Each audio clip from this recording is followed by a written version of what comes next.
take care of the economy in your home. But I believe you can do that with a bigger picture, a bigger vision of what we're all about. So anyway, for those who are on the live stream, you can stay there. Feel free to stay. I will keep it going. But you want to go to goldrocks.info so you can see these beautiful slides that Mr. Dalcoe put together and see Ms. Tanisha Glaspie and all the other friends that may join us on this panel. And you hear them talk as well. Good evening, Mr. Dalcoe. Good evening, sir. I just want to talk to folks who are streaming in live with me and ask them to go to Gold Rocks. So I've already good evening to you. Stay here. We'll be getting started in 1 minute.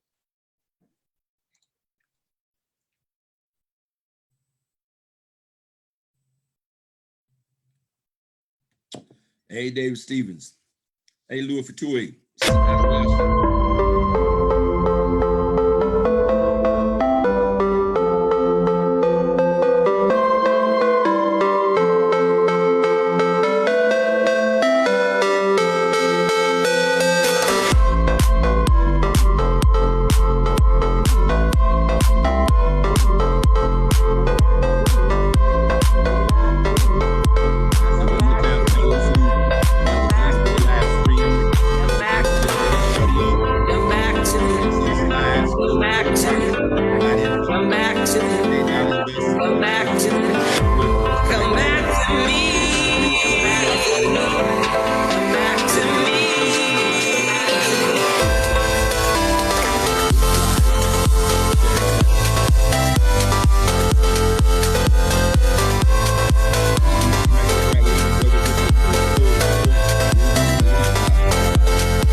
So I'm gonna be quiet. Mr. Dalcoe, your show, sir. All right, man. Good evening, everybody. Wow. I mean, man, what a great night. And thank you guys for joining us on Facebook Live. We know that it's 11 o'clock p.m. That was intentional. Mr. Ty Best gave me a task today. He said, man, are we gonna do Mike and Ty Real Talk tonight? And he's trying to turn this into a consistent show. I'm not gonna let him do it. He's done that to me a lot of times over the last half a decade. He is not gonna turn this into an every Friday night show for me. But man, when he told me what the topic was tonight, I think it's the third straight week we've done this, Mr. Best. Is that right? Third straight week. Mm-hmm. When he told me at the time, the first 2 times he asked me to do it, I was like, yeah, let's do this. Yeah, let's go. And then he told me tonight, he told me what the topic was. And I said, no, it's not because I had something to do. You know, we stuck in the house. I'm here with my kids, my wife. We're having a good time. So it wasn't that I wanted to do something else. I love talking to people, but when he told me what the topic was, closing the wealth gap, I was like, yeah, I guess that's okay. I guess we can do that. And the reason why I was reluctant is I really don't like this topic. I don't like it. I don't like the topic for a bunch of reasons. For example, I'm a devout Christian, but I don't like group topics around religion. I don't like them. I don't like them because people have such strong opinions about religion. But Mr. Best, here we go, down the rabbit hole, here we go. But religion has done a number on people's pockets. Oof. Whew. I'm not gonna talk about that yet. Maybe we'll talk about that later. I love politics. I'm a political junkie, but I don't like to talk about politics in large groups because I have some very strong opinions and most people have very strong opinions about their politics. which is really stupid on a whole nother level because they don't care. But that's my opinion. But you go to talk about politics, like you say something about Barack Obama, you might get choked out. You say something about Donald Trump, you might get choked out, right? Who you talking to? Two totally different sides of a pendulum, but it all works to the same effect. When Barack Obama was president, many of you were broke. When Donald Trump became president, many of you still broke. You're fighting over people that haven't changed your economic bracket. I'm just saying, okay? I don't like to talk about social issues, but politics and social issues have shaped our wallets, good or bad. It has shaped our wallets. And me and Mr. Best, we're gonna hammer this thing out tonight. And we're gonna get this thing out on the table. There's some pink elephants in the room. We're gonna kill those bad boys tonight. This is gonna be an ugly conversation, I already know. So I didn't wanna do it. I was fighting it. And then I messed around and started pulling up some documents, some impartial documents. And man, when I tell you I got to the first page of a couple of books and a couple of websites, and I had to get up and walk away from my computer, it hurt me so bad. I had my head stuck in the sand about this issue right here. I had no idea the game was even being played. So with that, Mr. Best, want to start with some slides, or you want to start talking? Can I give him the positive is positive? That's some positive? Yeah, the positive is this. We are the solution. We have the solution. I truly believe that in every way. Mr. Dalcoe, that Karatbars, we have the solution. No question in my mind about it. Well, can I argue with you? Can I argue with you on that for a little bit? Absolutely. I told you, because I didn't want to do this one. Okay, we have the solution. We've had the solution for 6.5 years. I'm not sure what this conversation tonight is going to do. But for me, it angers me. And my best case scenario, I'm glad you're here with me, because you have this gift of pulling the diamond out of the coal mine. I don't see the diamond tonight. I feel like we're going to just talk, and the people who have their opinion about what we're about to say, they're going to leave with the same opinion. I'm negative. So I'm going to be the negative. I'm going to be the little devil with the horns and pitchfork on this shoulder, and Mr. Best's going to be the angel on this side of you guys' shoulder with the halo and the wings. Let's do that tonight, because I don't see a way out of this. And I'm hoping it'll raise consciousness. That's what my hope is to anchor people more in their belief and commitment for what we're doing. And I believe giving this information, it will help people see a bigger picture than, oh my God, I want to buy a new car. Oh my God, you're going to buy a new car. Oh my God, you're going to buy your Rolex. You're going to get a Rolex. You're going to buy a new house. You're going to pay your bills. All that's going to happen too. But we're going to do something that truly has not been done in 100 years in this country, and especially for African Americans.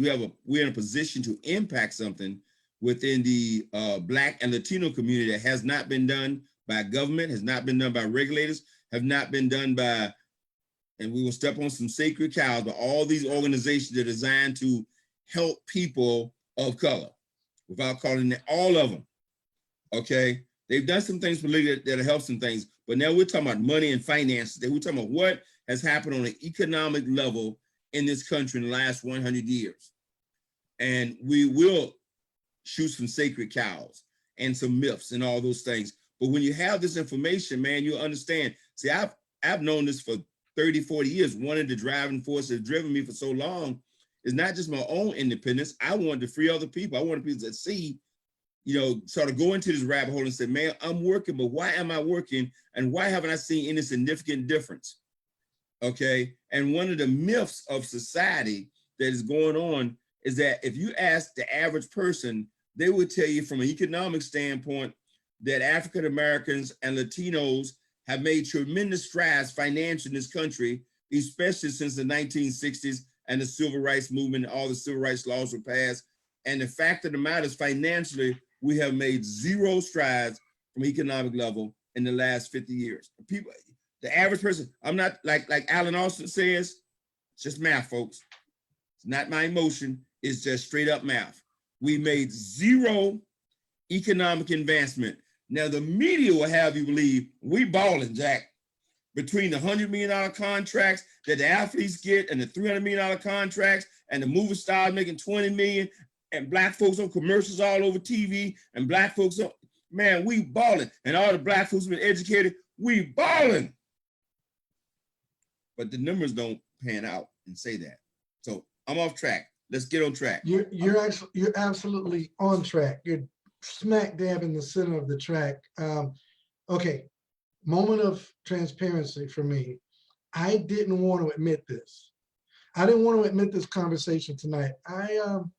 Kevin Thompson made a statement to me. It kind of frustrated me with Kevin a little bit, but then I'm a guy, I really analyze myself. You know, I believe it was Socrates who said, the unexamined life is not worth living. Is that right? Is that Socrates? And I read that about 8-9 years ago. And when I read it, I'm a kind of guy, I like to improve, even at the risk of self-deprivation. I like to improve. So if somebody says something, as a team member on our team, one of our coaches, Al Murray, and Al Murray is amazing. I mean, and Al Murray he's a firm. He's firm, like he's a coach too. He's firm, like when he believes something, he believes it, and he'll come off of it. But boy, you got to really bring it. He's not gonna just come off of it. He's not gonna, just let up and let you have it. He's gonna make you prove your point. And if you do, he'll be like, oh, okay, I see what you're saying. And then he's still gonna go and contemplate it a little bit longer. He's serious.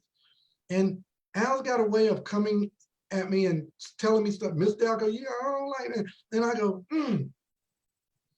And I'm kind of quick to catch myself, even if I don't like it. If I feel that resistance coming from me to somebody that I know cares about me, is trying to help me, I'll catch myself, that ego that wants to battle it out and really hold my point. I'll be like, he's telling me that for a reason. Why is he saying, okay. And then I go into analysis mode. And so over the last 10 years, I've really developed into a person that likes to be challenged and critiqued so that I can improve. My wife is famous, world famous, for telling me that I'm not all that, right? She'll tell me right quick, dude, please go take out the trash. She'll get me back in order real quick. It's helpful to have family, because family will let you know, you put your little chest down, bro. You're not all that. And so between Kevin and Al Murray, man, they've really helped me. Kevin says, Coach, you're losing contact with the folks, with the people. And I think that's right, Mr. Thompson, that I made this statement and it became a mantra for me, and I left the playing field of what Mr. Best is talking about tonight. The deck is stacked against people of color. Now here we already go with the sacred cow. Here they go talking that militant stuff. No, we're really not. And if you can stomach this, hang around. If you can't, it will be to my advantage for you to log off, because I don't need the combative energy. We're gonna give you some facts tonight.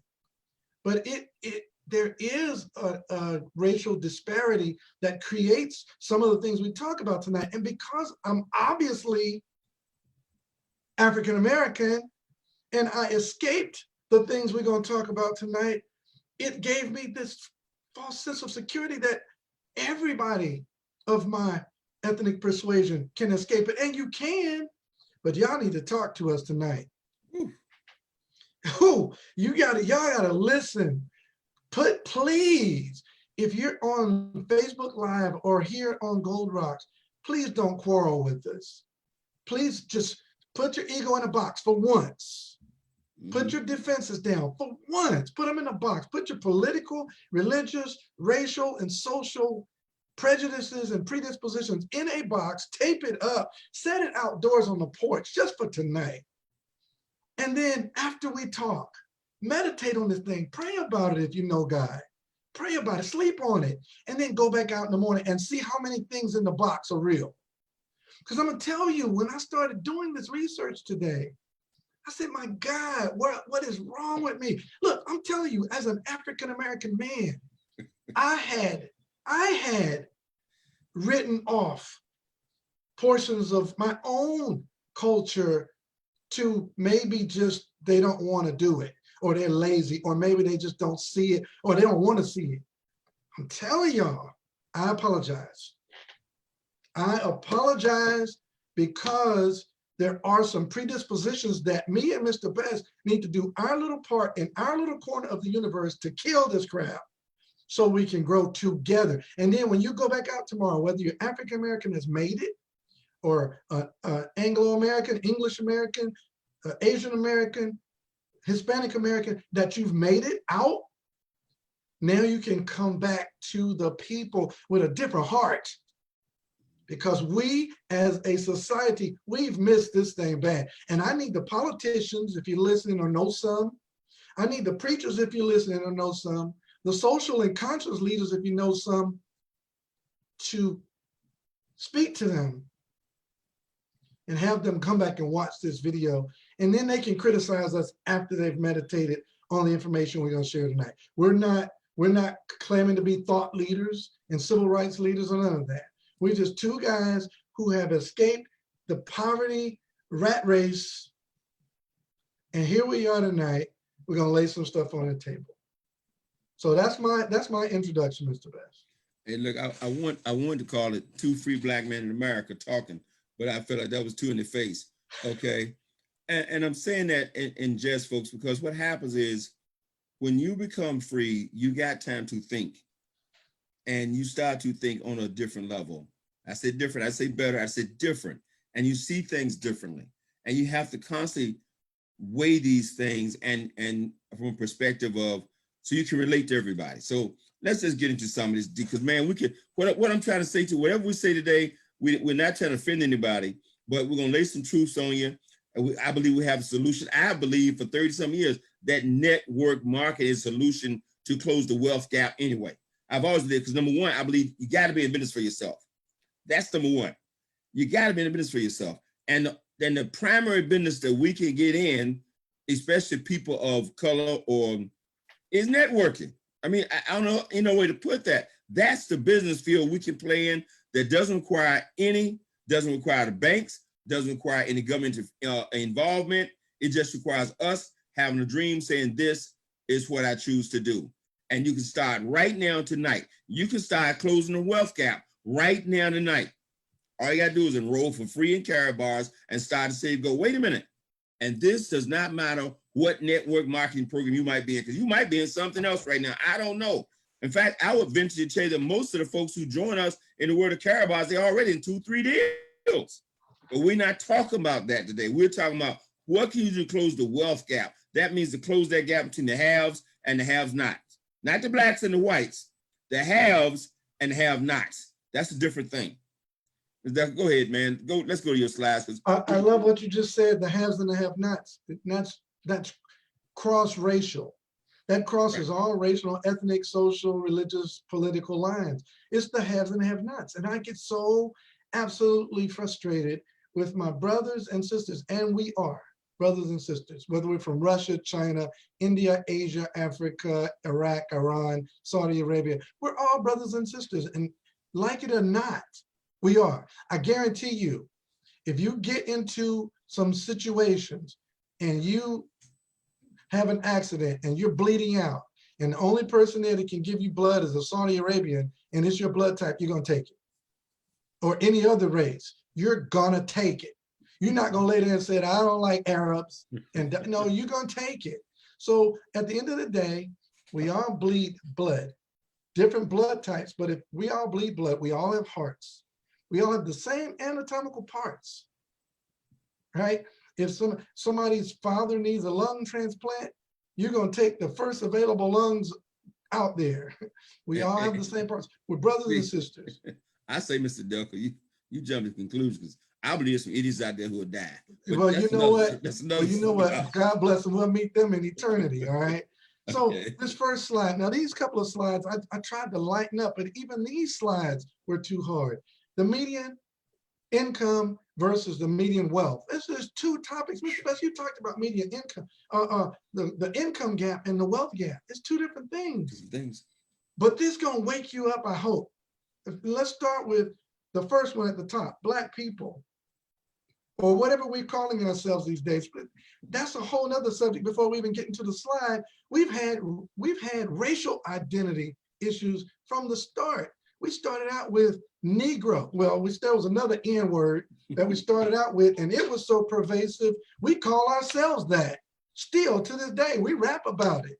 Now, I'm not trying to stamp on your sensitivities, but log off, because there's a lot of places you can go and criticize. You don't even have to be here. So I'm not trying to make you mad. I don't even know who you are. But the point is, we have these racial identification issues because of where we came from. And there's no other ethnicity in America that has what I'm about to say, except African Americans. So get over it, please. Get over it, and let's love each other, and let's have a truthful conversation. We had another N word that was our identity. And then we got a variation of that, which was called Negra. Don't know what the hell that means, Negra. And then Negro, and then Negress. All right, and depending on what part of the country you're in, you got called all variations of this, so much so till it became a part of our DNA genetic identity. We start calling ourselves that. To this day, we call ourselves that. And we can call ourselves that, but nobody else better not say it, because they say it with too many R's. They roll the R's. You can't roll the R. It's got an N and 2 G's and an A, right? But I don't even like that word. Okay, just real talk. There's real talk. It's late. Mr. Best asked me to get on. I didn't want to. All right, so it is what it is. All right, so we literally had ethnicity identification issues, and then we got to Negro in the 60s and 70s, and then we got to Black, and then we got to African American, and then somebody said we're not Africans and Americans. That's dual citizenship. We're Hebrews. So some of us are Hebrews, and then some of us say we're white because white actually means pure, and we're of pure blood. And some say it's not Black because Black means defiled, and we're not defiled. We're white, and white Moor. We're Moors, and then we're Muslims, and Muslim means of the earth. And it's a lot, it's just so much, and then nobody knows what to believe, and we're frustrated about that. It's a bunch of stuff, and it doesn't really matter. Hue, having hue. Different hues. We're human, all right, of the earth, man. Okay, so then the Black community, or whatever we're calling ourselves these days, median income is $35,000 a year. Think about that. The man sitting across from me on tonight's call made $35,000 a week. That's nothing. But the median income of the African American, Black, Muslim, white, whatever that culture is that we're now being jammed into that mold, and we got to identify by a color of a skin, which is weird. $35,000 a year, but the wealth of that same group is only $7,000 total. Holy cow! The Latinos, the next hue that's going through persecution in America, the new Negro, the new lower rung of society. My brothers and sisters below the American border, the ones where there's a slave trade going on, where there's a cartel that you have to pay to get them over the border, around the walls or over the walls in a plane. They pay to get them into this country and to migrate here. That group, you know who you are. My Latino brothers and sisters, they've come here and done a little bit better, Mr. Best. They're making around $42,000 a year on average, but their net worth is $9,000. $9,000. Yeah, thank you, Bush Jackson. Native Americans or indigenous, all these different labels. Okay, we're gonna drop labels all together in just a minute, but I want you to see this disparity, and there's a method behind all of this, and some of it's possibly intentional. All right, and then white America, $60,000 median income, but look at the net worth, $110,000. Now notice something different here. The first two categories had a higher median income than their net worth. The third group had a lower median income than their net worth. Now, let's just talk about it. Don't get upset. Just put your feelings aside for a minute, because Mr. Best is more hopeful. He's going to get to bring us back all together and sing Kumbaya around the campfire. But there's a reason why there's more net worth in the white community, and let's just handle it. It's because the United States was built on free labor. And much of the wealth, if you have an industry with no labor costs, what do you think is going to be your profit margin? And much of that wealth was handed down through ancestry. In African American culture, there are very few people of our descent that were wealthy, just a few. Most of our wealthy people are still alive. They're first generation billionaires. And we got information about that too. So that's the first slide, Mr. President. Before that slide, I do want to address something that, because we don't have Asians on that slide. And Asians, by the way, fall in between Latinos and whites as far as income and net worth go. And I can't remember the exact figures, but I remember seeing that because they break it down: Black, Latinos, Asians. And so when you go up that, if you want to call it the pyramid, you go Black, Latino, and then there's Asians in between Blacks and white, and their median income was somewhere around 50,000, 51,000, and their net worth was a little higher.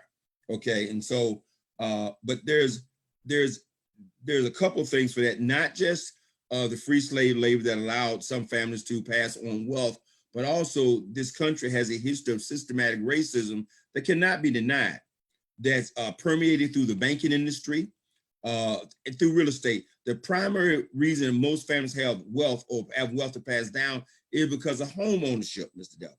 Oh my goodness. Break this map down. Huh? Oh man. I got that in the slide. I got that in the slide too, Mr. Best. Okay, I'll say what I want to add for that then, because I want to say, see, it's a combination, not just one thing, folks. It's a combination of all these things. There are some things that we can do, but there's some things that also been done to prohibit us from doing the things we can do to also build net worth in the community.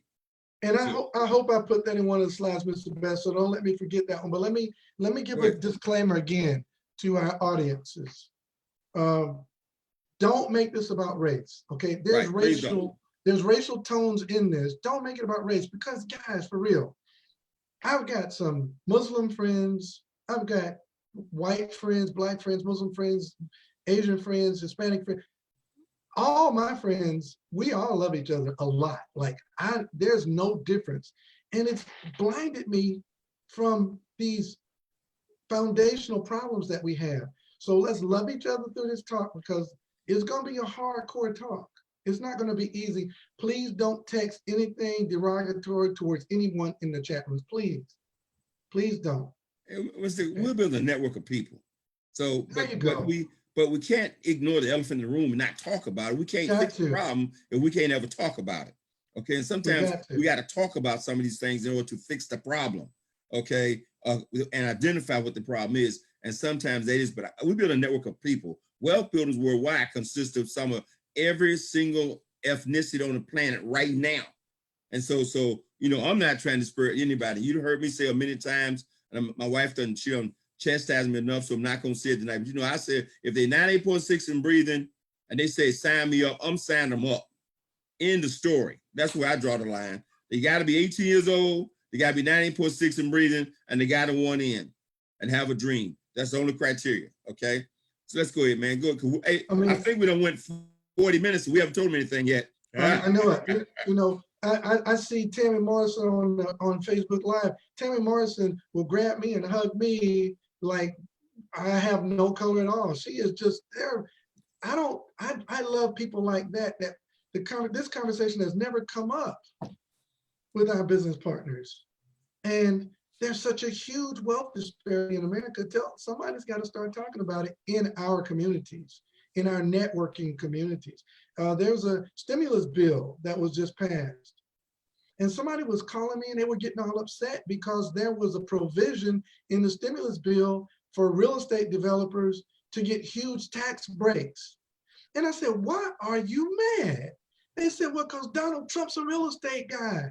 How dare he put provisions in his own bill? I said, why would you think he wouldn't do that? Like, if you were president and you could pass and you could wield your influence over legislation, wouldn't you wield some influence over legislation you're passionate about? Don't be mad at the dude. He's passionate about real estate. So of course he thinks real estate deserves a bigger tax break because that's the field he's in. He has passion about it. Don't get mad about it. If you don't like it, build some wealth and wield your influence, because that's how America works. Money runs the world. It's classism. It's not racism so much as classism. Mr. Best set it up perfectly tonight. It's the haves and the have-nots. The haves run for office. They don't run for office not necessarily because they want to do so much good for the world. They run for office because they have something they're passionate about, and they know they can make legislation to make changes about things they're passionate about. That's everybody. Guys, don't be mad at this stuff. Let's stop fighting about politics. They run on what they believe in. They run on what they believe in. If they believe in America first, they run on America first agenda. If they believe in immigrants' rights, they run on immigration. If they believe in food stamps, they run on food stamps. They run on what they feel passionate about. We all see and hear through the prism and filter of our experiences. Don't get so mad at people because he rose to prominence and America voted him in, whether it's the Electoral College or what. Our current system voted him in. So get over that. How do you fix it? You be the president of your own dadgum world, right? Okay, so next slide. All right, look at this one, Mr. Best, and I'm gonna let you talk about this one. The 400 richest Americans, 400 richest individuals own more wealth than the entire Black population and 1/3 of the Latino population combined.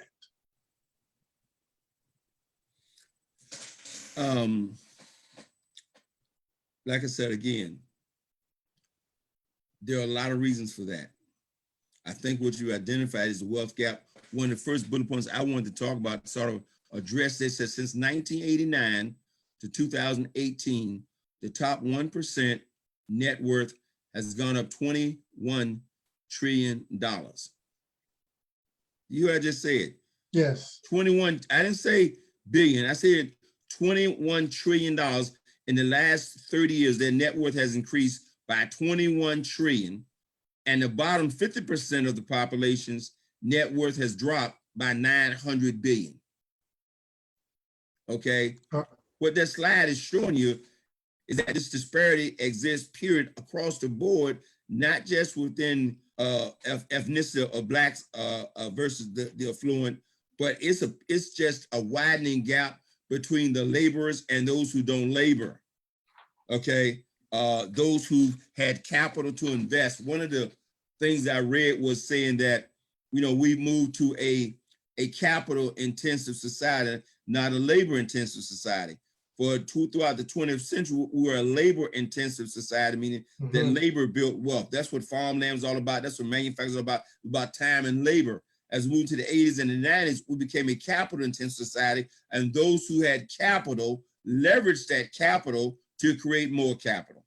That's why we saw this big gap take place in 1989 to 2018.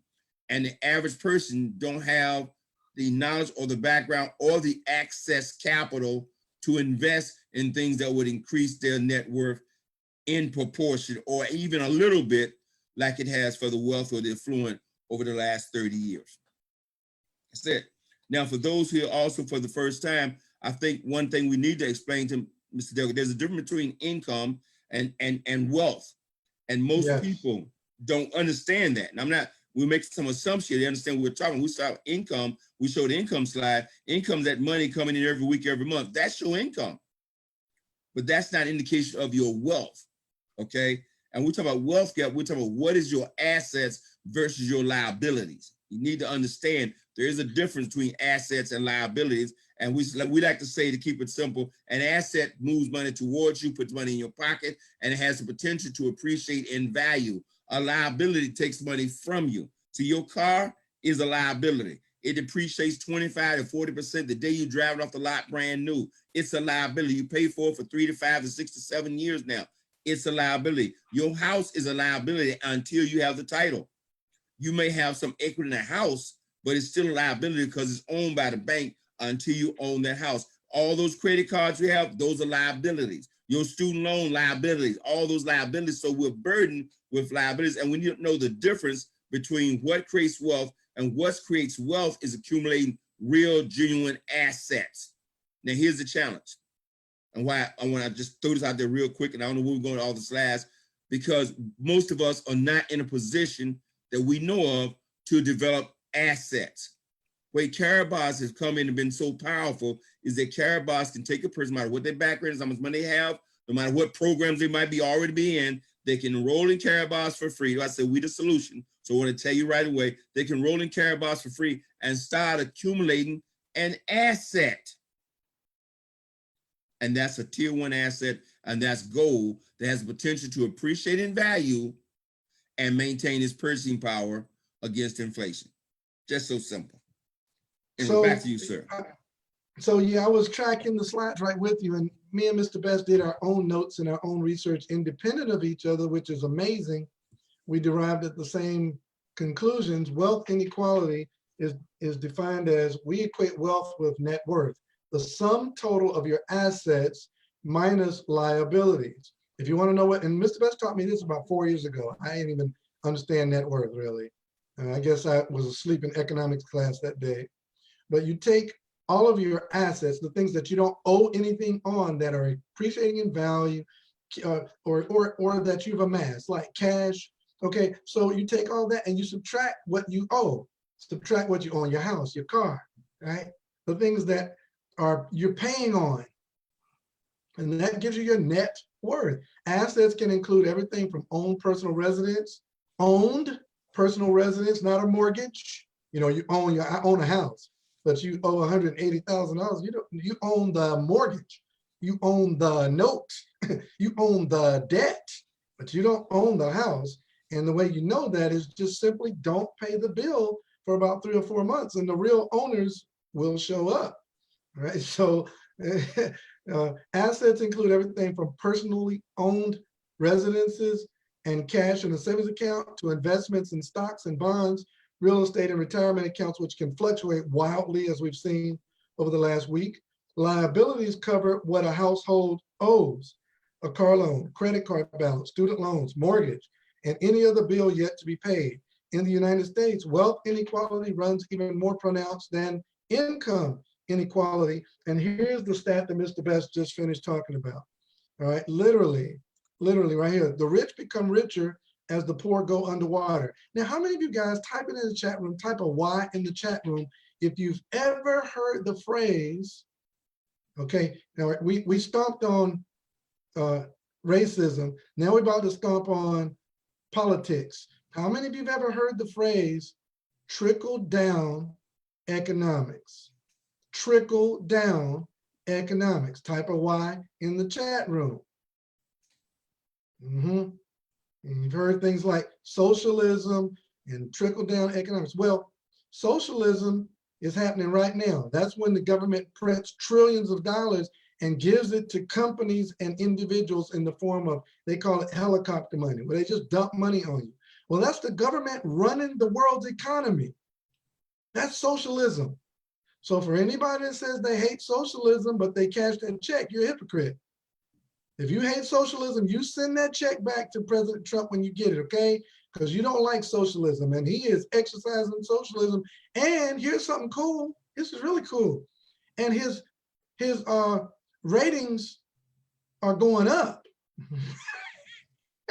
Yes, the guy who talked about Bernie Sanders, who said he's a socialist, yeah, his popularity is going up when he started talking about giving out those checks. So all politicians are socialists because they tell you what you want to hear so that they can get your vote, so they can get in power and wield their influence for what they're passionate about. Don't get mad. I didn't say it was wrong. It just is what it is. All right? Don't get mad. Don't hate the player. Learn the game. Don't hate the player, learn the game. So if you believe in trickle-down economics, explain what Mr. Best just said right here. In 1983, you can see the graph at the bottom. The lower 40% in the income and wealth, the lower 40% in 1983 had almost no amassed net worth. By 2016, they had almost no amassed wealth. The top 1% in 1983, it says over the past 3 decades, Americans' most influential families have added to their net worth, while those at the bottom have dipped into negative wealth, meaning the value of their debts exceeds the value of their assets, according to the National Bureau of Economic Research. So the rich have become richer as the poor continue to go underwater. Hey, here's a stat from the New York Times that I got today. It says 90% of the bottom of the population, 93% at the bottom, hold 73% of all debt. Oh, I got that slide too. So you can preach on that one. I got that one too. Oh Lord. And here's one. And then the top 1% has 90% of all wealth in the country. The top 1% owns 90% of all the net worth in the country. That means the other 99% of us, we scrap it for the 10% that's left of net worth. You know, it's crazy. I know we're identifying the problem, spending the time on the problem. And I want to show another stat that blew me away too. It said, talking about black wealth and white wealth. You show this slide, we're not gonna go back. I just got my bullet point. It says average white net worth. This is recent. Okay, you had a different slide. I got a different figure. It shows the average white family's net worth as $116,800. $116,800. It showed the average black family's net worth. See, the whole across the country now. It depends on city and city. It was $1,700. Yep. $1,700. Folks, I carry $1,700 of gold in my wallet. See, so when we say we can close this wealth gap, many of you sitting right on this call right now, I guarantee you, you got more than $2,000 of gold in your possession right now. You are doing your part to close this wealth gap right now. It's incredible what Karatbars put us in a position to do. And we're closing it with our hard assets. And Mr. Best, back to this slide, and we'll come back to what you just said too. If you believe in trickle down, the first person that I recall saying that was President Reagan. Ronald Reagan. Now, Ronald Reagan. Am I right on that? Right, Ronald Reagan. That was in the 80s, right? Right. Okay, so in 83, the bottom 40% had no wealth, and today they have no wealth. The top 1/10 of 1% in 1983 had a net worth of about $40 million. Today, they have a average net worth of $100 million. The top 1% in 1983 had about $18 million net worth. Today is over 22 million. So the top 1/10 of 1% are getting richer. The top 1% are getting richer. The top 1/10 of 1%, they're calling them the uber rich. They had to create another category, the uber rich, the ultra rich. Guys, when President Trump took office, the super yacht industry exploded. Like, what is a super yacht industry? You mean there's a whole industry for that? Because they knew that people with that passion, for people who understood that if the wealthy have more, then they'll give more in bonuses and benefits to their workers, and they'll hire more people. Well, why is it that the poor are still getting poorer and the rich are still getting richer if trickle down worked? It's not trickle down that you need. So far, we've stomped on racism and we've stomped on politics. It's not politics, is not the answer either. All right. The richest 5% of Americans own 2/3 of the wealth. They did then, and they still do. The gap is getting wider and wider. Go ahead, Mr. Best. No, I'm good. Go ahead. I'm with you. All right. Wealth concentration has spiked in recent decades. In 1982, the poorest Americans listed on the first annual Forbes magazine list of America's richest 400 had a net worth of $210 million in today's dollars. Let me say that again. The poorest Forbes magazine inductees, the poorest ones. In other words, in order to be entered into Forbes, you had to have a net worth of like $500,000 in 1982. All right, The poorest ones had an average net worth of $210 million. The poorest ones. The average member of that first list had a net worth of 600 million. In 2019, the rich Americans needed net worth of 2.1 billion to get on the Forbes 400, and the average net worth is 7.4 billion. It is over 12 times the 1982 average after adjustment for inflation. In other words, the rich didn't just get richer, they went ham. Like God, dog. All the money printing went straight into the hands of the wealthy. Now, here's a stat that we need to deal with, and I call it generational poverty mindset. Is without these kind of conversations, we will rest on our ethnicity and let that be our excuse. We will rest on the government got the foot on my neck, and taxes is the problem. We'll make all that our escape. When you start hearing this stuff, you have to kind of take a step back and say, why, no matter what policies are enacted, no matter who's in the White House, why do the poor still get poorer? Why? And why do the rich get richer? Economists say you could take all the world's wealth, divide it up evenly amongst every man, woman, and child, and within 5 years, the rich would be richer again. Why? I promise you guys this. When I met Ty Best, it did not matter that I was making a lot of cash flow in the mortgage business. I didn't understand money. And Kevin Thompson, this is why I think I get so abrasive when people struggle. And that's why I appreciate you, bro, for always keeping it real with me, is because I listened to someone who had gotten out of that rat race, and I did exactly what they said without deviation. I didn't focus on what the outcome was and how quickly it took me to get there. I just did what he said, and it got me out of that rat race. So it did make me a little bit, not abrasive, but a little bit apathetic, ambivalent. Not bad or good, just kind of in the middle, Mr. Best. That makes sense. I just sort of lost touch with why people struggle. Yeah, you have to work at staying empathetic, because the challenge, see, networking can do this to you. You know why this does this to you? Because you know deep inside you have not done anything they can't do. That's it. Okay, no matter what excuse a person can give to you, you know deep inside. Now, see, if Mike Dalcoe can truly sing, I can't. So if he cut a Grammy Award-winning record, I can't feel bad about that. I can't, because I can't sing. Okay, you follow me? I can't sing. But now, when Mike Dalcoe, when you do something like that, you know everybody, and you won't even have any issue if people say they can't sing, that's why they can't become entertainer. But you have an issue with this business when you get in somebody's living room and den, and you say, you can do this.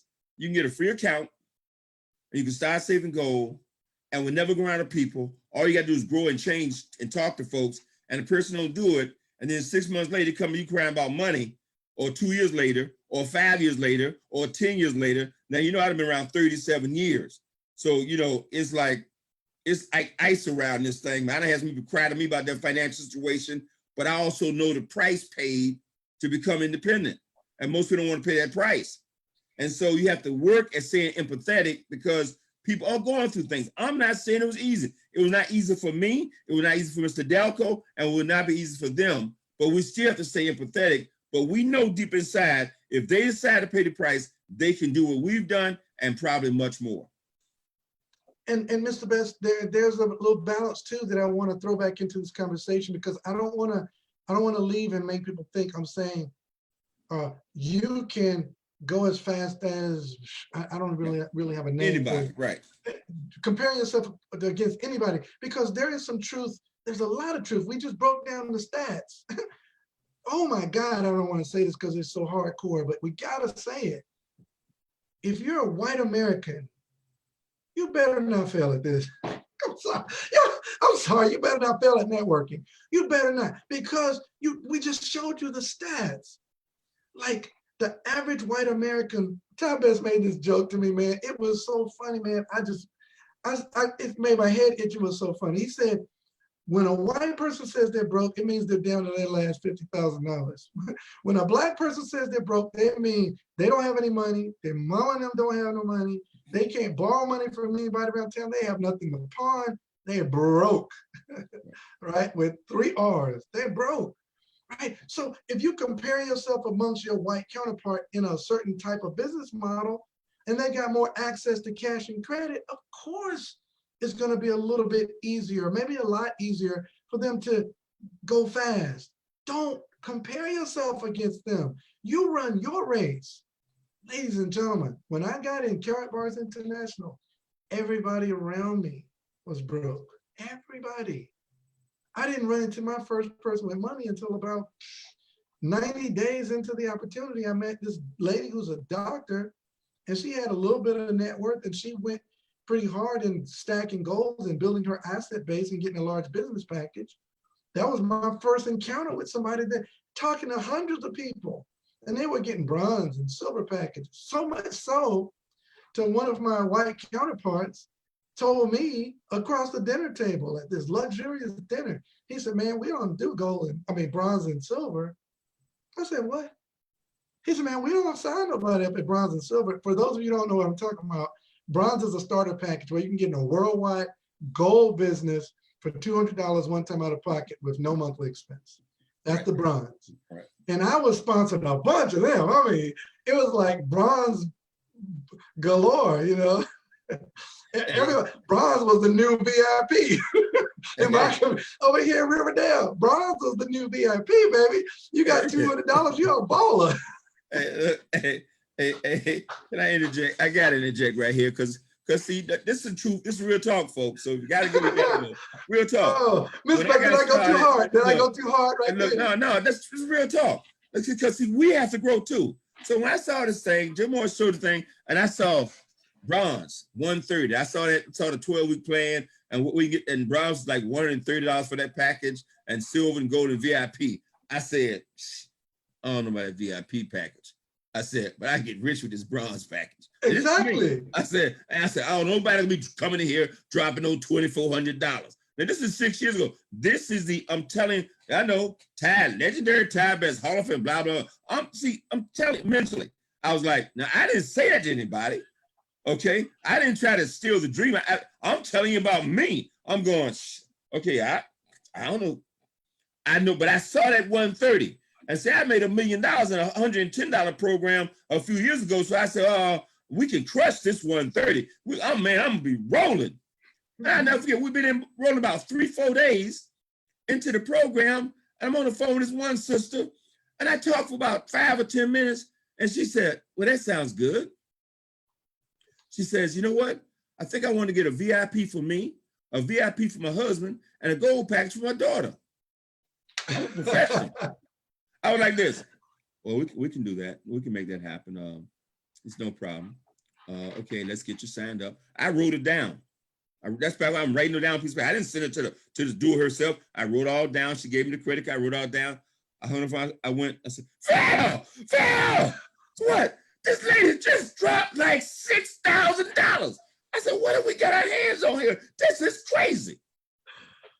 Oh my God, man. But look, this is what's so crazy about that, though, Mr. Best. When we started, Maurice Muhammad said bronze bomber. Kevin Thompson said tuberculosis. Look, but when we started, yeah, it was a bunch of bronze, right? But you remember, Mr. Best, when that shift came? Ooh. As soon as we went to the cryptocurrency, people had amassed so much wealth until we went into 10, 25, 50, $100,000 packages. Man, people are throwing money over here like Michael Jordan, man. Yeah. Like, look, all you want is a 10K? All you want is a 10K? Yeah. Okay, I guess we'll do that. Yeah, 10K. Which package we got? Look, we got $200, $500, $2,000, $3,000, $4,000, $10,000, $25, $50, $100, $200, $500,000, $1 million. Man, let me, I'll go ahead and do the 10K. Like what? I mean, guys, we talk about closing the wealth gap. Within a few, 3-4 years of this business, In Well Builders, we had created people with $1 million net worths. Real talk. I'm telling you real talk. Don't make me tell my people that is close to $1 million net worth to type me. Don't do it, because people will come and ask you for money. But we had started seeing people, man, I was talking about to a small group the kind of year we had last year. And one of the guys who had been in 8 months, he's on Kevin Thompson's team. He said, yeah, man, I made $110,000 last year. He had only been in the business 8 months. He made 110 grand in 8 months in our company. And I was like, whoa, this is truly a wealth building system. Right? But we started out, we were hunting for the bronze, boy. And this guy just literally told me, he said, y'all sign up bronze? Yeah. Bronze? He said, man, we don't sign up bronze. So it's a white guy. He said, we don't sign up bronze. So he said, you got to start at gold or VIP. That's all. And me and him went at it. I was like, how dare you? I said, you wouldn't have signed me up, bro, because I came in at silver. He said, yeah, I would have missed you, Mike. He literally came back a few years later and said, you taught me something right there. I built my entire first part of my business on bronze. It wasn't even bronze and silver, it was bronze. People that's working every day, man, they don't have $400 to afford an emergency. Me and Tanisha Glassby were talking to some people today, and they said, and I almost quote verbatim, they said, we've lost our jobs and we don't have money to get a package. How can Karatbars benefit us? And I was like, whoa, this is a whole other discussion. Let's don't talk about Karatbars yet. Throw Karatbars out, because we got to have a real talk tonight. That real talk is, how long have you been working? You've been working for what? 5 years. Don't make me pull out my calculator on y'all. You've been working for 5 years and you don't have $200 disposable. I don't mean 200 to your name. I mean that you can throw out the window when you're driving down the highway without losing your mind. That's disposable. You know, $200, like you go to a steak dinner and spend $200. We do that. We do that because we have our values misappropriated, right? But people work their whole life and don't have $200. You know, the Karatbars is not your issue. Your issue is you on a system that's not designed to work for you. That's the real deal. And we built that business on bronze packages. And when you get in this company, you begin to find out pretty quickly that people are driving nice cars, wearing nice clothes, but they don't have any money. That's right. They don't have any money. And part of that is in our mindset. It's in our psyche that we need to look good. I don't know if it's a low self-esteem or whatever it is, but we try hard to look good. You know, look at me and Mr. Best. Man, he looks better than me tonight. Look at his beard. I'm trying to grow a beard. It's trying to come in. I got on a t-shirt. Man, this is my uniform. This is my uniform right here. This Mr. Best uniform, right? I'm not caring too much about how I look anymore. I try to comb my hair and wash my face, you know, put on some lotion so I'm not ashy and, you know, stuff. But I mean, I haven't shaved. That Rolex make you look cute though. Oh, my The Rolex make you look cute. Les Brown said, go make some money. Some girl gonna find you cute. You know, so you got earlobes like Denzel. Right. But look, let me share this, because on this point about this money and this thing anyway. That started what took us down this rabbit hole, Mr. Dalcoe, is about feeling some kind of way and being insensitive to folks who find themselves in rough spots financially. And that's going to happen as you build your business. It happens in life to everybody, okay? And that's what Karatbars is going to put you in a position to get on the other side of that. That goes for everyone, okay? But so I'm not trying to be insensitive and say there aren't obstacles in the way. And one of the things, Mr. Dalcoe, we talk about Black folks versus white folks and how they spend money. Yes, more people of different ethnic groups can come into business and they can come in and buy more VIP packs. We're still at the place we say, get in where you fit in. I don't spend any time trying to convince anybody what package to buy. I tell us what package. I talk about VIP. I said, that's where you should start. But I don't spend any time on that, okay? Because what I'm looking for more importantly is a person with a dream. I'd rather have a person get in with a bronze package that got a serious dream on fire. We'll find people who come with the money to get a VIP pack. So that's not what this conference is all about, but it's telling you that we got these different mindsets to build the business different ways. And I had the same kind of conversation to different people in the organization. They only sign up VIPs. They only talk to VIPs on the phone. They don't return a phone call if the person haven't got a package. All that kind of goofy nonsense. We in welfare, we don't advocate into that stuff. Okay.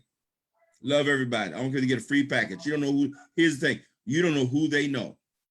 You don't know anything about who they know. And I've had more people coming here for free and then buy a bronze package, and then finally a year later got a VIP package. We done had that happen thousands of times. Okay. Because eventually, once they plug in and understand what we're doing. But like I said, that's too far down the Karatbars rabbit hole. I want to really talk about Karatbars is the solution to close this wealth gap. I want to, Mr. because you touched on something I had it. Go ahead, man. Let's go to your next slide. You got another slide for us? No, that was all the slides. I didn't want to be too slide Okay. heavy because I knew the conversation would be kind of intense.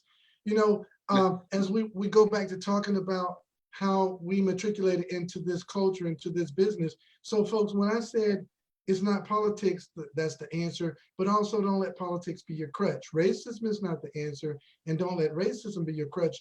Realize the history of this country. Realize that there is truly a racial divide and a racial history, and there is systemic racism is built into the country, so we don't need to deny that anymore.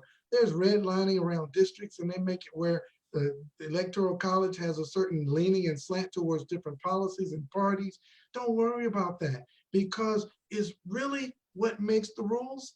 I hate to be so cliche, but he who has the gold makes the rules. They do. They just do. They just do. I'm sorry. Money rules the world. It always has, and it always will. Me and Tanisha Glassby were chatting on Facebook with one of my dear friends. We go way back, 30 years some back. And she was, I made a post, and it was inartfully posed on social media. I said, would you, now the networkers, they got it, but non-networkers, they were like, what the hell is he talking about? I said, would you rather make $10 an hour to make calls, or $0 for someone else, or $0 an hour to make calls for yourself? And people are like, what is he talking about? One guy said, I don't understand the question. And one of my dear friends, she said, I don't like making calls for anyone to make money. And I got it. I told, because I know how she is. I know her. She's awesome. She does jewelry. She hand makes jewelry, and she markets on Instagram. And Tanisha Glassby, she got in there, boy. You know that was a. And so Tanisha Glassby said, well, great. That's why I did all my sponsoring on Facebook. She said, I don't like the phone either. I sponsor people on Facebook. And they went back and forth for a minute. And I chimed in. I said, I hate making phone calls. And I do, Mr. Best. I actually hate making phone calls. I hate picking up the phone and calling people all day. I said, however, I'd do it again in a heartbeat, because I made 300 calls in 30 days. And now today, if I don't want to, I could throw my phone in the ocean. The only reason I want to make sure I don't do that is because that's how I check my income. But I don't ever have to make another phone call another day in my life if I don't want to, because I did it one concentrated time and the business launched. Right? We've got to work on our mindset to close the wealth gap, because when Mr. Best taught me this industry of network marketing, how to really do it, man, poverty ran away from me so fast. It was like, man, somebody was shooting at it. I could literally chart my net worth growth on a map by the month. I can look at my back office right now and go, December 2013, January 2014, February, March. It's a straight diagonal line upward. Not because I'm still the same guy. My politics didn't change. My religion didn't change. My social consciousness didn't change. None of that changed. My ethnicity obviously didn't change. What changed is how I thought about money. I stopped. I told Mr. Best today, me and my wife went and picked up some essentials at Walmart. As we're walking out the store, don't get mad. Don't get mad. I'm giving you a minute to log off, because I'm going to talk about culture right here. Don't get mad. As we're walking out the store, we look to the right. You know, Walmart has everything. There's a nail salon, and it was packed. And I said, dear God, what are we doing? What are we doing? They're paying $25 to $40 per whatever is set. And where you going? Everything's closed here in Atlanta. They can't go to the club tonight. It's closed. So you're getting your nails did to go home? Like that $25 is a half a gram of gold. What are we doing? It's how we think about money. It's how we handle money. I teach my kids what Mr. Best taught me. How you handle $1 is how you handle $1 million. If you get $1 and you're broke in 15 minutes, you get $1 million, you're gonna be broke in 15 months. It's no different. If you get $1, do you put some of that dollar to work for you? Money is an excellent slave, but it is a terrible, treacherous master. And if money rules you, if every time you get money, you got to go, look, think about this, guys. Here's a big part, Mr. Best, and correct me if I'm wrong on this, because here's some of my apathy that Kevin Thompson tries to keep me in line about. If every time you get money, you got to get your hair done, and your hair is $300, if every time you get money, you got to buy a new belt buckle or some designer drawers, nobody gonna see them. You got to buy some designer drawers, underwear, briefs. Guys, that's a problem. Here's the subject. Let me cover this one more time. And I want to say this because we have covered the fact that systemic racism can be a contributing factor to a person's financial place in life. Okay, it's a contributing factor to the wealth gap. Okay, all that's real. We're gonna go into your real conversation in a minute, but I want to make sure people understand. I understand that. Okay, I understand that there are racial factors, there's sexism, there's gender bias. They said, look, I read the things that why, if you go Google, said, why is there a wealth gap?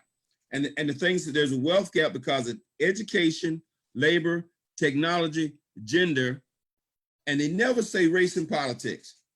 The whole definition.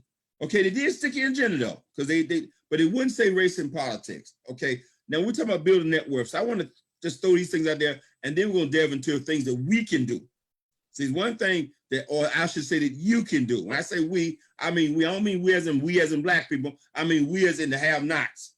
Okay, now somebody might look at me and say, Tyrone, you're not one to have-nots. So, okay, I say that lightly. Okay, I'm a have-not compared to Oprah. I might be one of the haves compared to somebody else. Depends on who you're looking at. Okay, compared to somebody with some money, I'm a have-not. Okay, but compared to the fact that somebody wrote on Facebook, the most precious thing is what? Your time. You're wealthy if you're in control of your time. I figure I've been wealthy for 25 years because I haven't had to go anywhere to get something to eat. I've had to go to anybody's job to sleep, to drive, to live. Okay, that means the most precious thing and the most valuable thing you can ever own is your time. Tanisha Glassford, as far as I'm concerned, is rich beyond imagination and absolutely wealthy.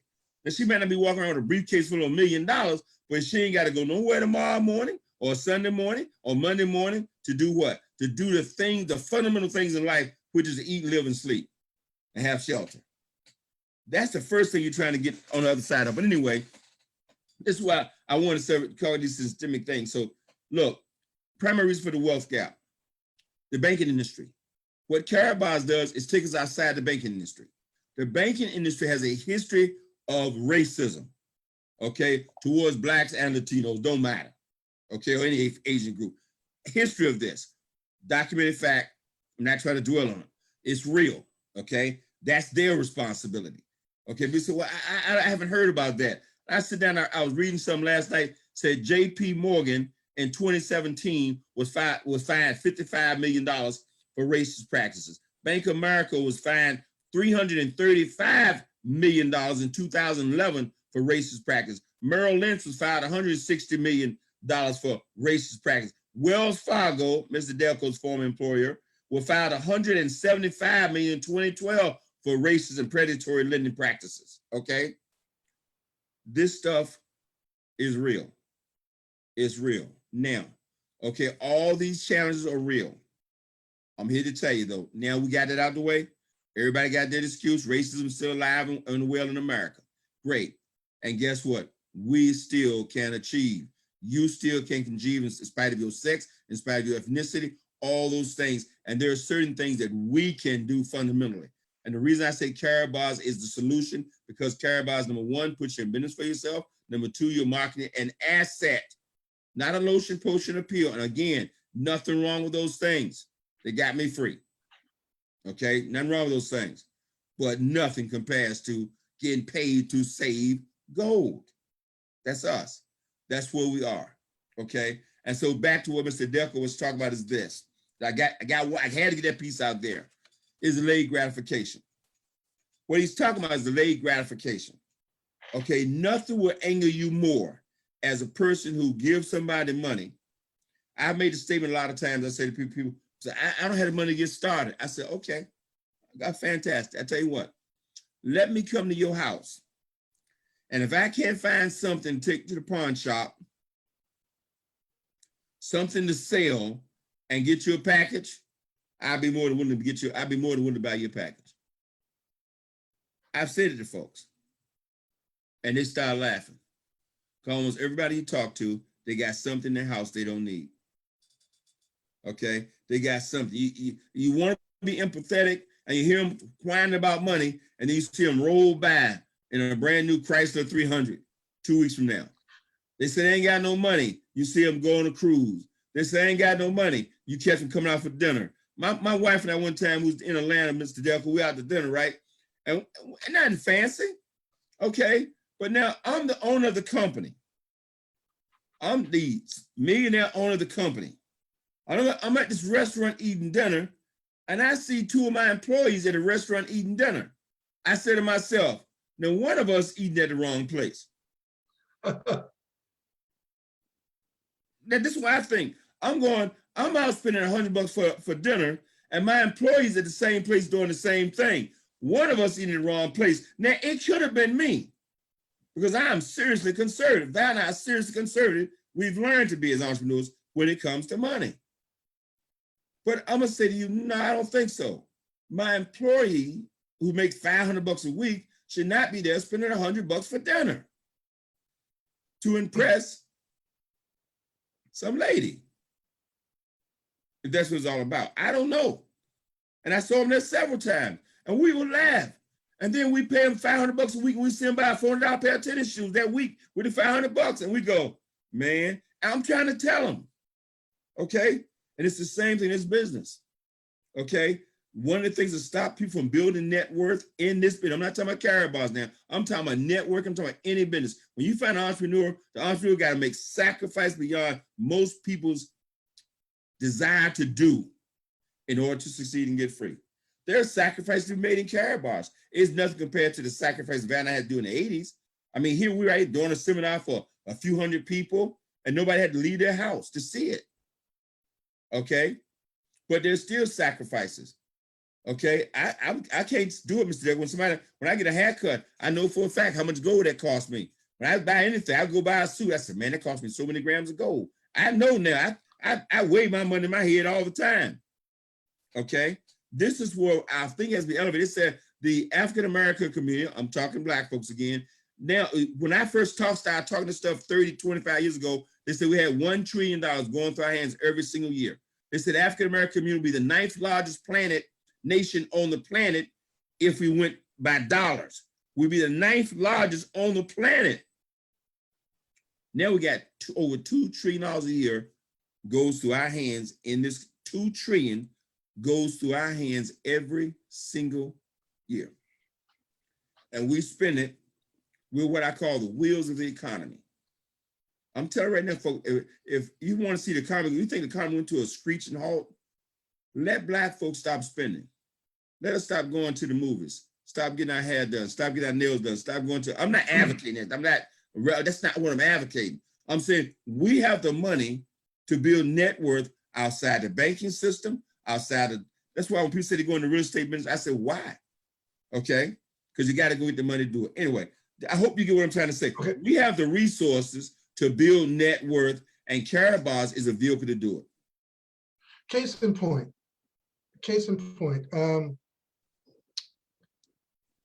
Trying to be as delicate with this as possible. A friend of mine can't work the business. Okay, gosh, so frustrating. Two examples, and then we'll talk about the solution, Mr. Best. One of my family members wanted to do something for their child for Easter. Oh my God, I just put in racism and religion right in one conversation right there. Oh my God. One of my family members wanted to do something for their child for Easter, which I'm vehemently opposed to, but that's a whole nother seminar, and wanted to borrow $60 for Easter, some clothing items for Easter. I said, this time I don't want to give you $60 for that. Let me do this. Now check this out, y'all. I said, let me buy you a bronze package and put you in business with me and teach you how to do what I do so you won't have to ask me for money anymore. And you know what she said? She said, I understand what you're saying, but just loan me the money this time, and next year I will get in business with you. Now, because of some family obligations, I didn't loan the money. I gave her the money. It was $60. I gave her the money. Ladies and gentlemen, that was in 2017. She's still not in the business and still needs money. Okay. I can't say that's a certain ethnical problem, ethnical problem, but I gotta say, it's in our DNA a little bit, Mr. Best. We gotta deal with that. It is truly in our DNA. There are those of us who escape that proclivity, that predisposition, but it truly is in our DNA, because you gotta know where we came from as a people.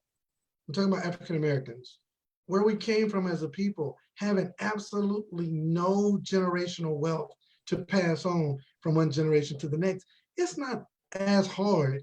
I watched this video. I think it's Greg McKay who showed this video on one of his presentations, Mr. Best. It was gripping. He had all the kids standing in a line of all ethnicities.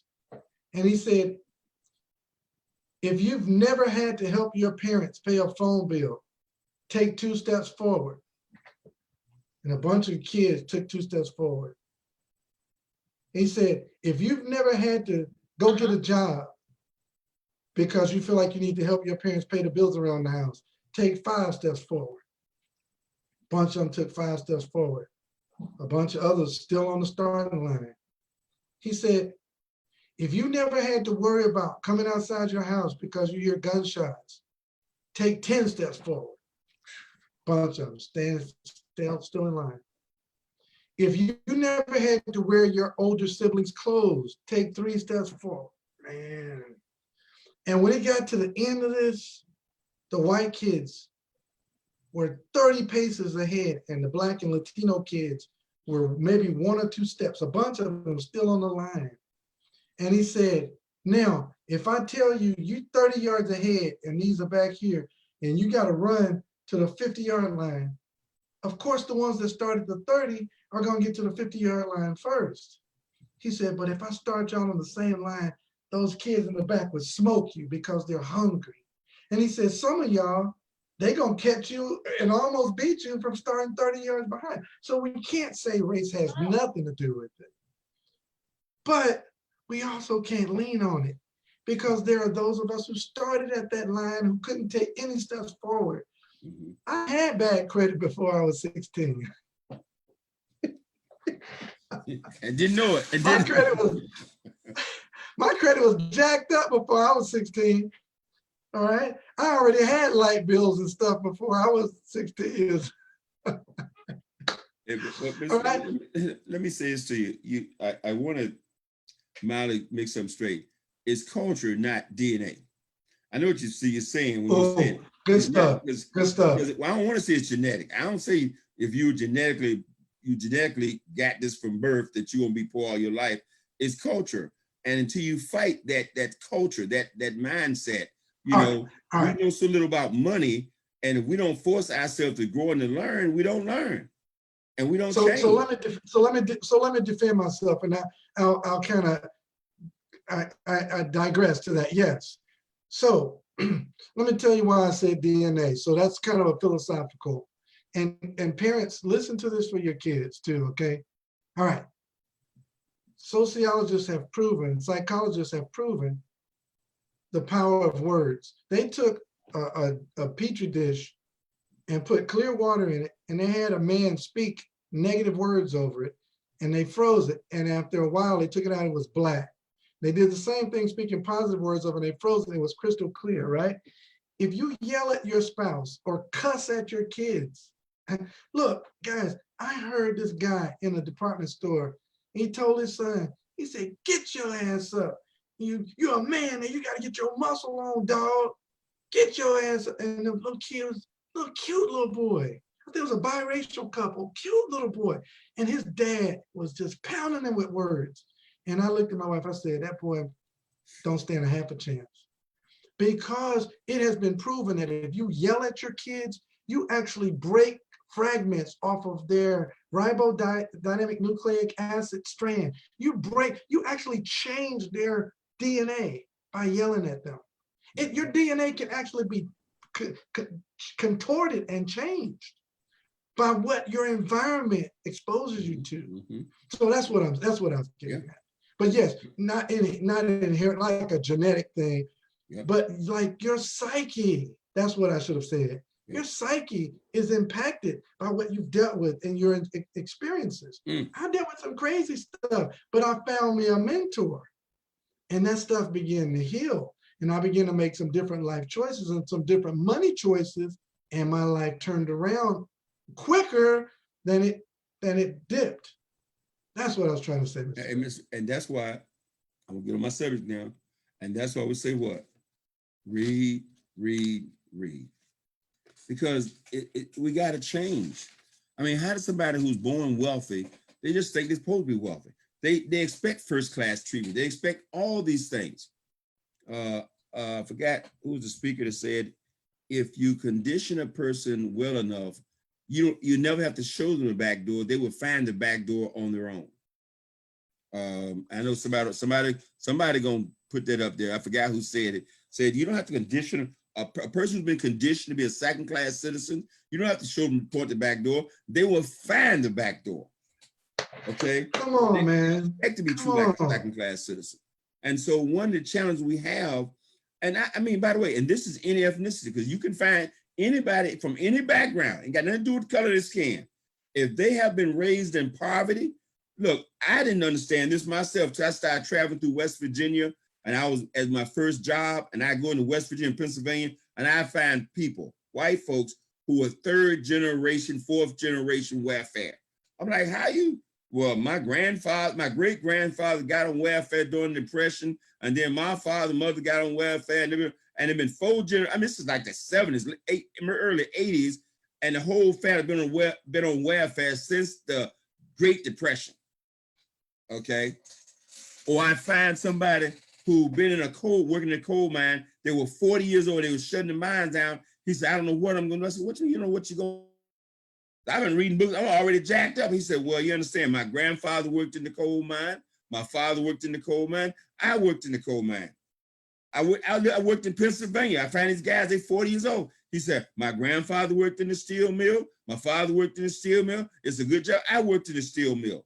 That's why that movie, Rudy, was so powerful. He became such an inspirational, motivational speaker. I know I'm going back to the 80s. Young folks don't remember Rudy, the movie, football movie, because Rudy's whole family had been in the steel mill in Indiana.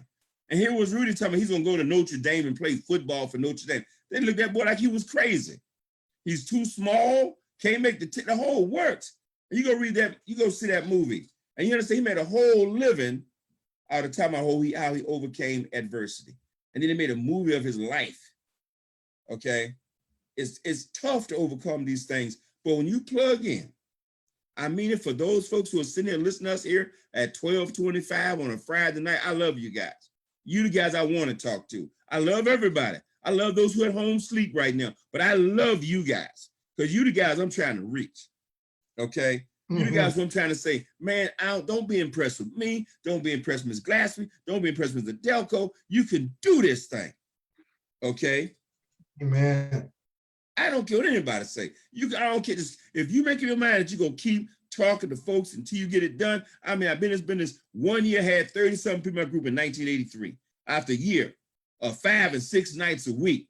I don't mean texting people and getting on the live stream. I mean hopping in my car 5 and 6 nights a week, driving through rain, snow, blizzards, on ice, and all that stuff.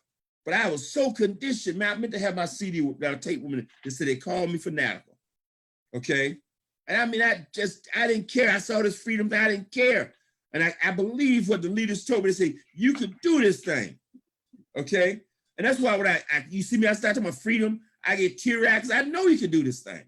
You got me fired up. You got me fired up. I'm telling you, yes, y'all can do this. Look, okay, we talked about the problem ad nauseum, hour and 15 minutes. I'm telling you right now, what he's saying is the absolute truth. You can do it. And sometimes you do need to grab somebody by your beautiful shoulders and shake you a little bit and say, you are great.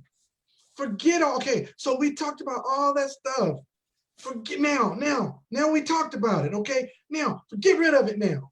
Get rid of it, okay? You are whatever you are. You're white man in America, black man in America, Asian, Hispanic, okay, got it. Now, all of that spoken, now here's a level playing field where only your user ID and your username is in the system. That computer is completely colorblind. It could care less whether you were born on the right or left side of the track, Democrat or Republican side of the track, okay. Jew, Gentile, Greek, Protestant, okay. Catholic, atheist, doesn't matter. Background check, no background checks. It does not care. If you do the work, you earn the commission. It might take a little bit, look, it might take you a little bit longer than other people. Don't worry about that. You run your race. You might have to start 30 yards back. Be hungry, man, and chase it down. You're not chasing the people. You're chasing freedom. Let me tell my little joke again, Mr. Best. 2 guys going up a mountain hiking, their backpacks on. And they come up the mountain and this mountain lion comes out. Roar! And man, they take off running down the hill and that mountain lion is right behind them. And one of them stops behind a rock, takes off his tennis shoes and takes off his hiking boots and puts on some tennis shoes. And his buddy says, "Fool, what are you changing shoes for? You can't outrun that mountain lion." And he says, "Dude, I ain't got to outrun the mountain lion. I just got to outrun you." Okay? Right? You're not running against people. You're running for freedom. Right? Just run your race. Because we finally have a vehicle that is a level playing field. Like I like what Mr. Best taught me a few years back. He said, if you lived your whole life with all of your, man, and we didn't even talk about religion, with all of your religious predispositions, money is the root of all evil. And it's easy for a rich man to pass through the eye of a needle, poor man, whatever, all of that foolishness, than for a rich man to enter into the kingdom of heaven, a camel to pass through the eye of a needle, than for a rich man to enter into, and all this stuff. And Jesus was a poor, humble, itinerant preacher, and all this. And you began to believe that poverty was humility. And so when I live real talk, and Sherry Brown's on here, I ought to bring her and let her tell you, when I went to my mother's church with the plan that I'm on that got me free financially, they were like, you do that, Mike. That's one of them things. We don't want to do them things. God is going to bless us. Hey, what are you talking about? God is speaking through me to y'all broke jokers. He's blessing you right now. You're just not listening. Right? What do you mean God is going to bless you? Yes. As soon as you sign this application, he's going to bless you. There's a conduit. Sherry Brown played some on one of the power calls from Bishop Bronner. He said, when there's ever a problem in the earth, God sends a solution through a man or a woman. Mm-hmm. He sends it through a person. Yes, Matthew Taylor, he needs a vessel. He uses a vessel. Mm-hmm. So all these predispositions, whatever you came through, I came through that religious predisposition that said that, somehow being poor is somehow righteous, like you give all your money away and all this piety. and everybody in the church broke. And you never been to a church that didn't take up an offering. They don't sit around a prayer bucket, man. They sit around a money bucket. They need money. Churches won't close right now because they need an offering. I ain't gonna Too touch late. that. It's after You go there by yourself. I got your back, but I ain't going there with you. Let me set my watch back an hour. Maybe I can calm down. I'm not. After 12 o'clock, I get crunk.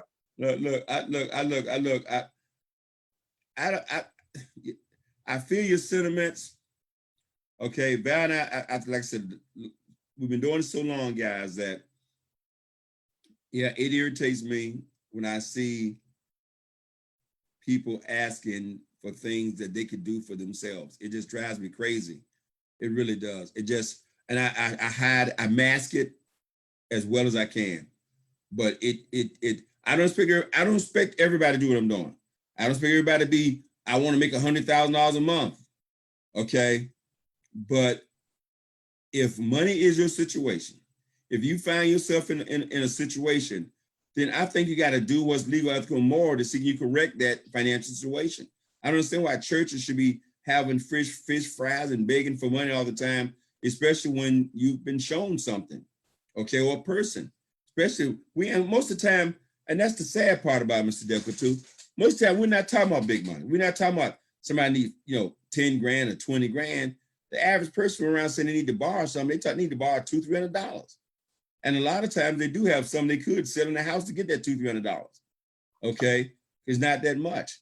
And so, but in order to get those things, folks, we have to make up our mind that we're going to be willing to pay the price. And when I saw freedom, I knew it was going to take me 12 years to get free. I mean, I started chasing that dream in 1983. I went through the same things. I made so many mistakes. I can't even recall them. We did so many things wrong. We just wouldn't give up, kept going. 1987, when she left her job, situation was not perfect. It was not perfect. We hadn't got wealthy, but we were making enough money part-time where she didn't have to go sell her time anymore. We said, no, the first thing is get you free, honey. We got to get you free. Then we work on getting me free. In 1987, when she got free and we started working, and that's why I tell people all the time, I don't care what Val does with her time. Okay, that woman worked 5 and 6 days a week. I don't want to tell you all the things she did to help me get free. Back in those product pickup days and all that kind of stuff, driving from LA to San Diego, sometimes 3 times a week. That's a 2-hour trip one way. And she'd do it sometimes 2-3 times a week, picking up products and bringing them back so people can get products. All that stuff that we don't have to do here. All you do here is text, post, and talk on Facebook. I have to work and have an empathy when people say, the Karatbars is tough. Tell me what's tough about it. Okay, I don't know. The only thing tough about Karatbars is that you have to be able to take rejection and move forward. And you have to be willing to say hello to strangers. Because here's some truth talk. Truth talk. Everybody ready for it? Truth talk. If your family says yes and get in and save gold, man, you are a blessed person. If they just say yes, sign up for free, you are blessed. If they say yes, sign up for free and get on autosave and save gold, you are highly blessed. If they get in, sign up, get a package, and start saving gold and actually attempt to build a business, you're like in 1%. You are so super blessed, you don't even know. If you got a person in your family that's actually running with you, a brother or sister like those 2 sisters, man, how blessed CC Mahorn is to have her sister by her side saying, I'm with you, sis, let's do this thing. Okay? Come on, man, we got 100,000 people in this organization. How many of those 2 sisters do we have? I think it's a blessing. Every time I see the Thompson twins together, man, I almost want to cry. I see them. I see Wesley, I see Wayne. I see Wayne, I see Wesley. And they right there, man, and Wayne said, well, Wesley gonna do it, I'm gonna do it. Wesley Wayne gonna do it, I'm gonna do it. Okay? I mean, that's a blessing. Believe me. That's why I feel like when I see Roz Range and her mama, I said, man, look at that. Okay? That's one thing I love about wealth, but we have more family involved in this thing than anything I've ever seen in my entire 37 years back I've ever seen. And so I say to you folks, man, don't be discouraged. Your family and friends don't see it right away. You just keep doing what you got to do because your wealth is going to come from people you don't know. I did not know Mr. Dalcoe 6 years ago. Did not know him. And I would submit to you that 95% of the people in wealth builders worldwide right now, I did not know. Dr. Patrice and Lisa Gordon, love them like family. And Lisa Gordon grew up like 2 blocks from me. Okay, right there in Newport News, did not know her. Okay, did not know her. Met her through this site. Yesterday, Julia McKay called me. I've known her since 1970, went to Hampton University together. I'm telling you, this world, God is doing stuff, folks, that you can't. Bishop said that all the time. We can't make this stuff up. Hey, Mr. Dalcoe, yesterday, Julia McKay calls me with a 3-way, right? Brand new person, just signed up. The guy teaches Bibles. He might be listening to this call. I don't know. But she called me and she had a guy on the phone. I asked the guy, I said, where you from, man? He says, Salisbury, North Carolina. I said, oh, man, you must know Morris Wiggins. He said, oh, man, you need to stop. Now, I don't know this guy. Okay? I know Julia. I don't know this guy. He said, man, you need to stop. You guys trying to play some kind of prank on me or something. I said, what are you talking about? He said, of course I know Mr. Morris. His son, this is Mr. Morris Wiggins, is my uncle, my mama's baby brother. He said, man, Morris and I grew up together from kindergarten to high school. This is my uncle's son. It's like that. I said, you don't know what God's doing. This world is small. People just bumping into people. And this guy fired up about this thing. Okay? Eventually, folks around you are going to hear about Karatbars, because I believe if I have anything to do with it, and Mr. Dalcoe have anything to do with it, Karatbars is going to be a household word. And you're here now. We haven't even got started. Karatbars will be a household word. And it doesn't matter how many other networking programs they in or come in or get involved in. Why? Because we don't have any competition. We're the only ones out there. 24 karat gold bullion, 24/7. Wait a minute. And this so-called health crisis, and look, it's only, they jumping in the boat. It's only elevated our business. It made people see now, listen to that, Mr. God have mercy. Before we say to people, you know, if your income is tied to your ability to perform, you're an accident waiting to happen. We said that the hairdressers, we said people own nail salons, to barbers. As far as they're concerned, well, I'm healthy. I can come in every day. I can do this thing. I say, one day you're going to get tired. One day you're going to get old. If you settle your time for money, then we said, Warren Buffett said, if you don't know how to make money till you in your sleep, you're going to work till that. They could not get it. Okay? We didn't see this. And then all of a sudden, this health crisis come along. Boom. And overnight, salons shut down. Nail salons shut down. Barbershops shut down. Beauty parlors shut down. Massage parlors shut down. All these things where you have to go somewhere and sell your time to make money, and now it's hitting them. I'm getting phone calls. People getting phone calls. People getting in the business saying, I get it now. Don't ask me why they had to witness it firsthand to get it, but people get it. That's why I say go talk to everybody you know, even if you talked to them 5 years ago.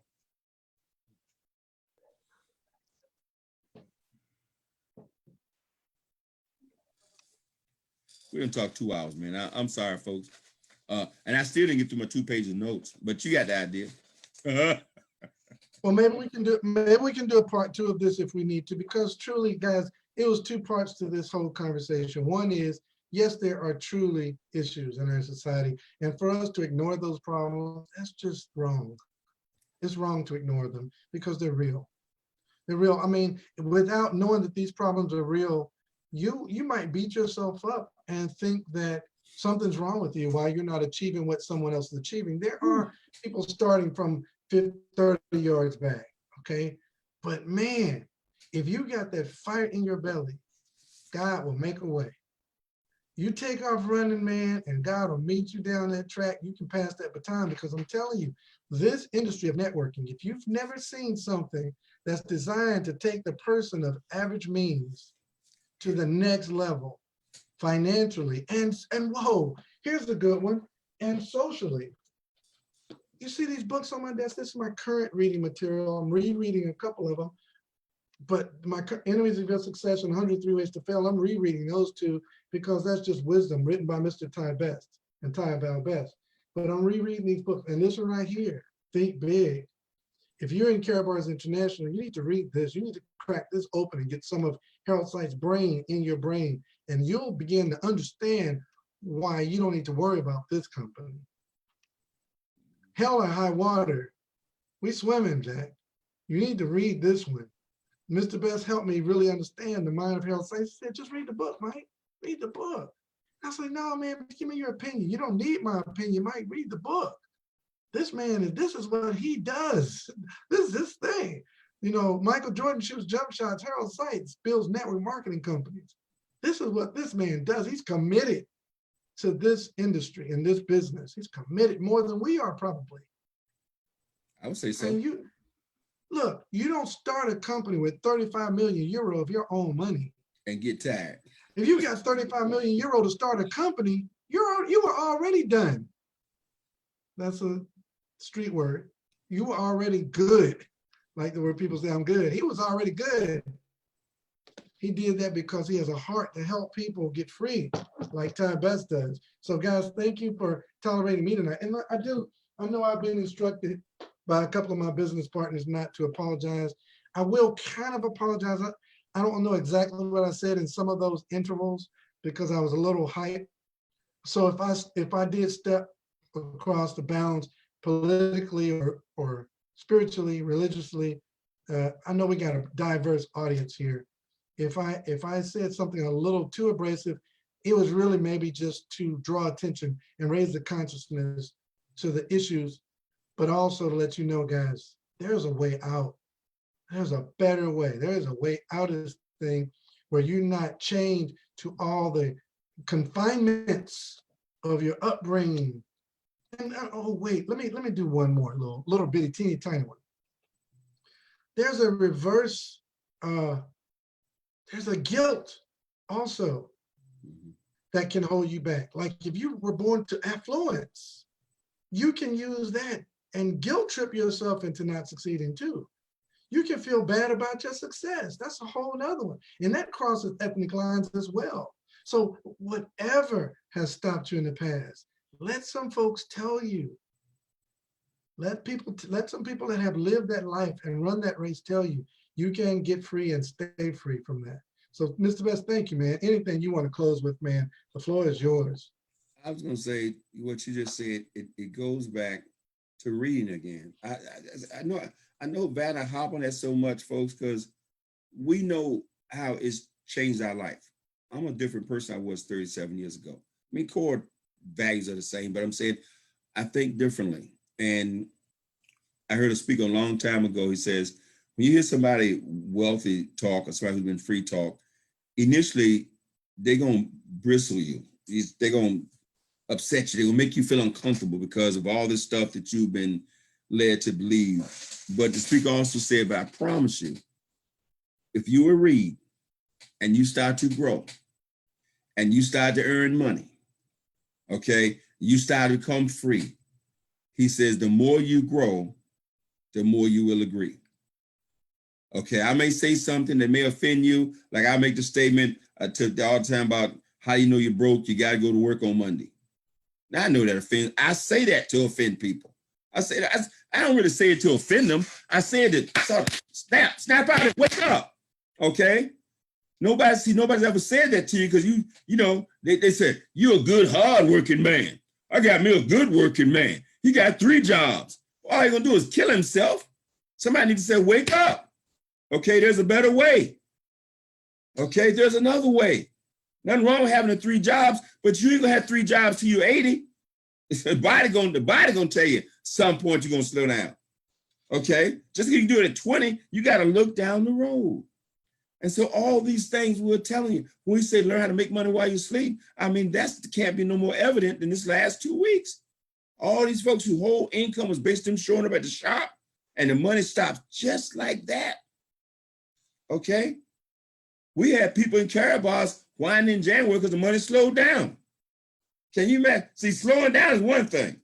Okay? I tell somebody, feel sorry for me, man. I went from 40, 50, $60,000 a month down to 10 or 20. Feel sorry for, ain't nobody feeling sorry for nobody because your income, like a guy complained because income went from 500,000 to 100 grand, talking about, man, it's been a rough year.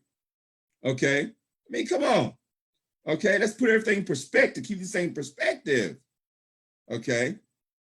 You'll grow and you'll start to realize these things, go, I see what he's saying. When you get to 10 grand a month or 20 grand a month, or 30 grand a month, you'd be like, oh, And trust me, when you get the $100,000 a month in Karatbars, something can happen one day and drop it back down to 50, 60. And we're going to, we'll cry for you. Okay. And we'll feel bad for you.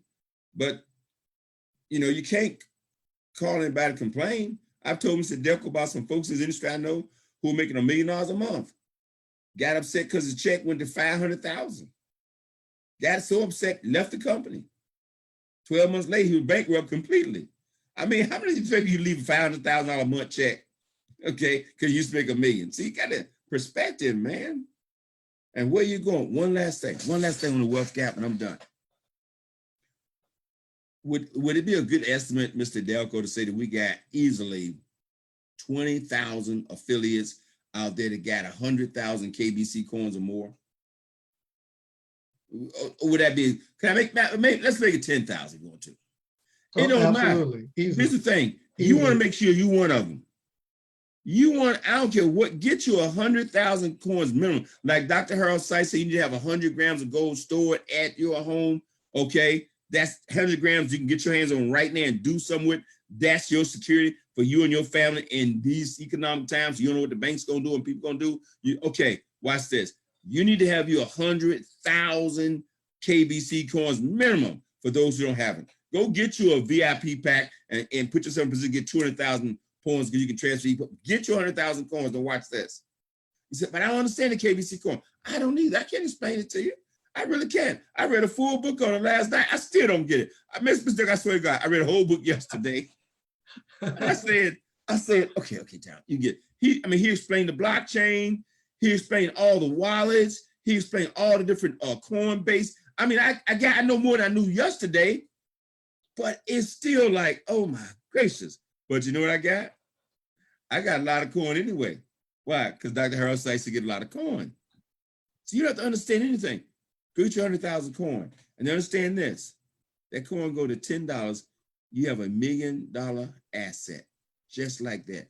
It's that simple. You don't have to be Mr. Dalcoe. You don't have to be Mr. Tadisha Glassman. You have to give him do a 2-hour talk. Let Mr. Dalcoe and I just go in that back office, enroll for free, get you 100,000 coins, and you just put yourself in a position to have a significant impact on closing that wealth gap. Let me close with this for the guests who are listening. You want to help close the wealth gap? Everybody's talking about it. All these talk shows now are talking about, we call them Black People Talk Summits. That's what we call them in my house. Okay, but they don't have a solution. Here's the solution. It's called Karatbars International. We ain't having a Black person talk summit. We're telling you, here's the solution. Sign up for Karatbars for free. Doesn't cost you a dime. Okay, you say, well, I don't want to build that business. Great, fantastic. Glad to hear that. Start saving gold. Okay, because you know you're not going to get a fair deal from the banks. I already covered that. Period. We ain't got to go through that with you. Start exchanging declining paper dollars for gold. You are closing the wealth gap. You want to do your part? That closes the wealth gap. You say, you know what? I want to build it. Great. Plug in the Wealth Builders Worldwide. We're going to show you how to get it built and share with other people. I don't know how anybody can be in Karatbars once you understand this and not on a consistent basis tell people about it. If you stop telling people about Karatbars, if you stop sharing Karatbars with people you meet, that only means one thing. You stop believing. Because there's nowhere in the world you can believe like I believe and not tell people you know. I didn't say convince them. I didn't say run them down the street and beg them in. I said put it in their face. I guarantee you, there won't be a single person on this planet that I've ever met in my 65 years when they hear about Karatbars, say, man, I didn't know you in. They're going to say, they're going to know. They'll never come to me and say, you should have told, no, don't even try. I got you right. I text you 400 times. I told you about the meeting. I told you about the event. I told you about the presentation. I text you. I email you. I post you. I go to every event with a look, they have to tell me to take this off at funerals. Okay? I got my Karatbars cap everywhere I go. You know I'm in. Okay? If they start rounding up Karatbars affiliates around the world, they're gonna come to my house first. They said there's a guy over there in Newport News, Virginia, man. He just stay outside, stay by Walmart, a food line. He'll show up any day now with his Karatbars cap on. Get him. Okay. I'm done. God bless Dream Big. Back to you, Mr. Dalcoe. God bless everybody. Dream big. There's no way I'm gonna follow those. The perfect last words, guys. You're back with the person that shared this stream with you. If you made any sense out of out of our ranting tonight. Long story short is what Mr. Best just closed with. There is a better way. As you know, Ms. Glassby was talking to a team today, and somebody actually asked her, they said they don't have any money. How can they do the business? And she said it's free to join. And they go, yeah, I know, but I don't have any money. It takes money to make money. See, there goes that external stimuli telling you stuff that's not necessarily true. You can join Karatbars for free and make money with no cost out of pocket. You can do this. It's a little harder. It takes longer, but it can be done. So get back with the person that shared this. Let's go. Everybody have a great evening. We'll talk to you on the next Real Talk. Oh.